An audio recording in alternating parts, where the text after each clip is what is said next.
My name is Dr. Scott Olitsky. I am currently the Global Center of Excellence Outreach Director for Cure HHT, which is the International Foundation for Hereditary Hemorrhagic Telangiectasia. I also happen to be an HHT patient and a caregiver to someone in my family with pulmonary arterial hypertension.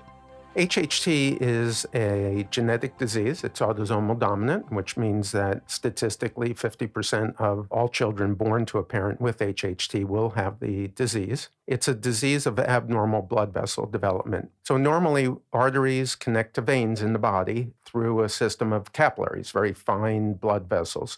In HHT, the capillaries are missing, so the arteries connect directly with the veins. And because of this connection, the area where they do connect is prone to bleeding. So we see bleeding in certain sites where these abnormal blood vessels form. Typically, they form on the skin, on the mucosa of the lips, the mouth, the tongue, the nose, most notably, the GI tract. And larger tangles of blood vessels can also occur in places like the lung and brain. So because of these abnormalities, we tend to bleed. And the most common sign or symptom of HHT is nosebleeds. About 90% of patients have nosebleeds. These nosebleeds can range from anything from a minor inconvenience to being life-threatening. So there are two forms of PAH that tie into HHT. By far, the most common type occurs when these arteriovenous malformations, AVMs, form in your liver. And because of this, we can have shunting through our liver that shunts blood back to the heart before it has a chance to go to the rest of the body.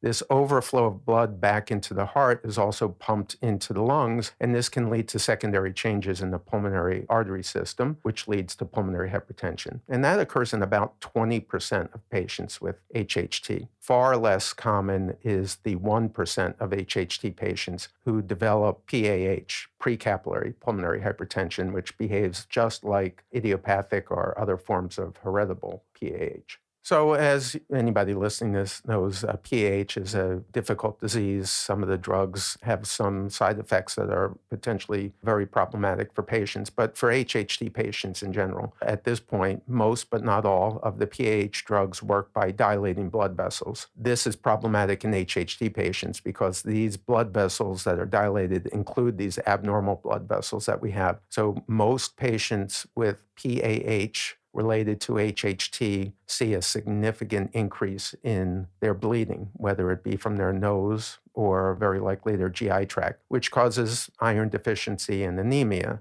And of course, anemia on top of an already stressed heart is very problematic for a patient with pulmonary hypertension. By far, the most common problem patients with HHT have are nosebleeds, and they tend to run in families. Now, 90%, as I mentioned, have nosebleeds, but 10% don't. So the fact that a family member with known HHT in the family doesn't have nosebleeds absolutely does not mean that they don't have HHT. And that's very important because these tangle of blood vessels that occur in the lung or the brain make people susceptible to stroke. And we know that if you're properly screened, this risk can be maybe not entirely eliminated, but very close to it. So screening for people with HHT in these developments is very important. The most common issue that families will find is that multiple members of the family have nosebleeds.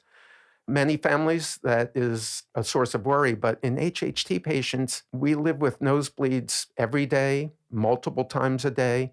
So many HHT patients don't really think of these common nosebleeds as being a problem. They don't think of it as being a potential sign of a disease. So one family member may have more nosebleeds than the other, but they've grown up for generations seeing this. But it's an important point because we know many patients with PAH may be on anticoagulants, they may be on oxygen, which makes their nasal mucosa more prone to bleeding. And so they may have nosebleeds, and that's not uncommon in the PAH community. However, in those patients whose family members also experience nosebleeds, this might be a warning sign that you should be looked at with a thought that HHT may be running in your family. HHT's diagnosis is made clinically, something called the Cure criteria. There are 4 criteria.